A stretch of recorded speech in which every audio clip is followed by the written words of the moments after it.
When we think and talk about feelings as a thing that comes and goes because we're human, and an ongoing emotional state or a centeredness, groundedness, we often find that these two things need to come into balance. They need to meet in the middle. We are not our emotions. We are not anger or joy or love or fear, but we have these things, or we experience these things. Likewise, we are not always capable of maintaining a 100% Zen, and neither are we able to sustain at a 100% adrenaline rush all of the time. We are built for balance and connectedness. And in this time of COVID-19, some of us might be experiencing things that don't really feel normal, but we also don't really know what to do with those things. And not knowing what to do with our feelings can leave us lost, confused, overwhelmed. Our problem-solving abilities sort of shrink. And for me personally, it seems like it takes a lot more energy to do fewer tasks. So I wanted to share a little bit from Alexis Rockley, who's a psychologist who specializes in coaching and team approach, team building. And so they talk a little bit about these feelings of flaky or inconsistency. And they talk about how this is part of your brain's chemical reaction. When your brain doesn't know what to brace for next, or there's just constant surprise happening again and again, your brain simply runs out of energy to find and return to calm or baseline. Maybe some of you are feeling tired all the time, or just really easily tired, even though you're not necessarily doing any more or less physical activity. This is because with the state of the world, with the world's emotional response, our brains are burning energy roughly 10 times faster than they normally would, because we're constantly processing information. And for people working in any sort of healthcare or essential business right now, there are procedures that are also changing. So not only are we trying to process just general information, we're trying to then apply that into our everyday interventions. And our brains are working overtime for that. Some of us are just having one heck of a time focusing, can't seem to focus, can't concentrate. And with all of this cortisol in our brains that's being ramped up from responding to the environment, our prefrontal cortex, there's a functionality in there that's sort of shutting down because, again, it's being too overwhelmed. And so it's the part of our brain that helps us with daily tasks, or make decisions, or problem solving, or planning. That part of our brain is simply shutting down because there's other activity that need to take precedence. So you might experience this as having sort of a writer's block or a creative block. This is also a time for us where maybe we're trying to be more imaginative or reinvent interventions because we're having to do them from a distance. But maybe we're being so careful with what we're planning, but we can't seem to break through. And again, when your brain is stuck in fight, flight, or freeze,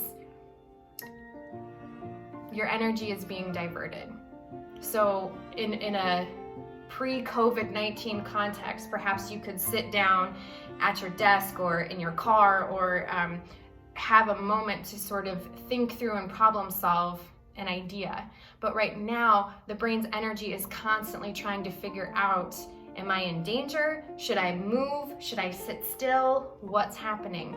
And so our brain's becoming overloaded. One thing that this can also lead to, if it's continual, or a continuous pattern of ours, is we might be feeling apathetic.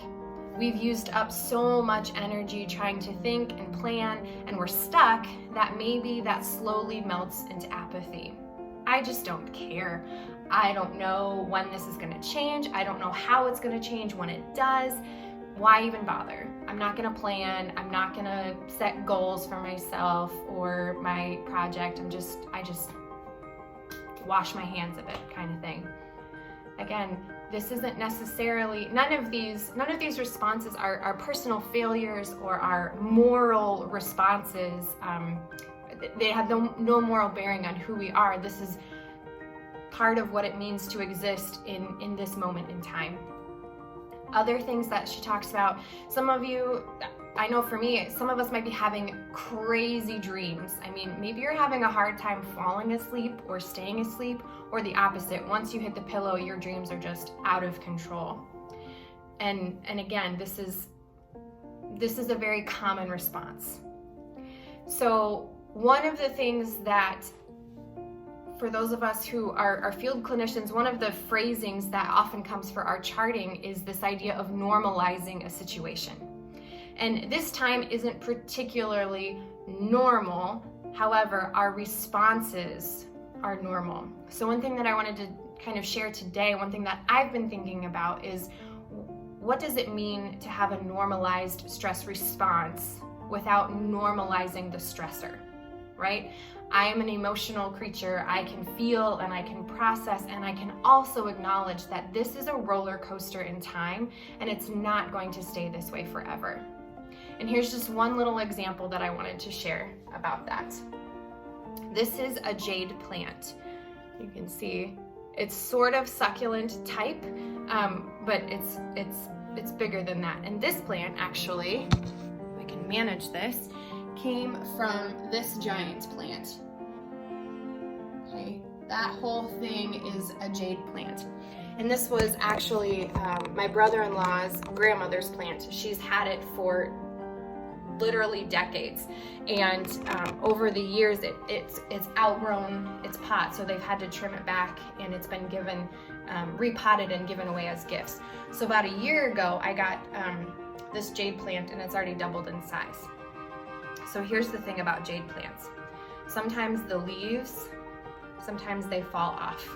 And when this started happening, I panicked because I thought, I've only had this plant for a month and the leaves are already falling off. Am I really that good at killing houseplants?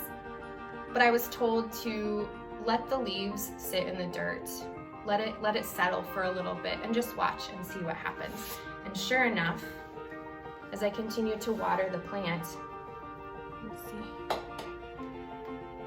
can see it, the little leaf actually started sprouting and growing something new. So what once was falling to the earth, what once was broken, what once seemed like it didn't belong anymore, actually turned into something else. And this little pot actually came from the big pot, and it grew out of one little leaf and sprouted. And I've got around my little plant room, I've got several other pots, little seedlings. And what's funny to me is that even though the leaves fall, there's no returning back to the original plant, right? I can't take this little leaf that fell and glue it back onto the original plant. There has to be something different. There's no going back to normal. There's a moving through into something that comes next. So whether you are feeling flaky, or you can't focus, or you're tired, or you're feeling stuck or apathetic, maybe this is a time where you are falling, or you are sitting in what feels like sitting in the dirt. And this is a time that we can't rush through. We can't pick ourselves up and repot into a new plant magically. There are things that are happening that we cannot see. There are emotions that we're feeling that we cannot necessarily find a box for and put them away. But as one thing falls, that does leave the opportunity for something else to grow. As one thing fades, there is energy then for something else to be reborn. So in this time of COVID-19, the idea of cultivating hope isn't meant to rush anyone through any specific goal, or isn't to rush through any specific to-do list. It's an invitation for you to take a moment and examine, where am I? Where are we? And maybe you haven't felt a falling yet. Maybe you still feel that you're very well connected to your core self, your spirit, your soul. whatever that is for you. And if that's you, then there's also this time to be mindful of your teammates, of your friends, of your family, of your coworkers who maybe do feel like they've fallen. However you are and wherever you are, we are in this together. We're growing at different paces. Some of us, maybe we look at our coworker and think, oh my gosh, they're so much further along than I am. But this isn't a competition. We're all in this together. So however and wherever hope shows up for you today, may you be surprised and may you find rest, knowing that while this is a roller coaster, it's a roller coaster that won't last forever.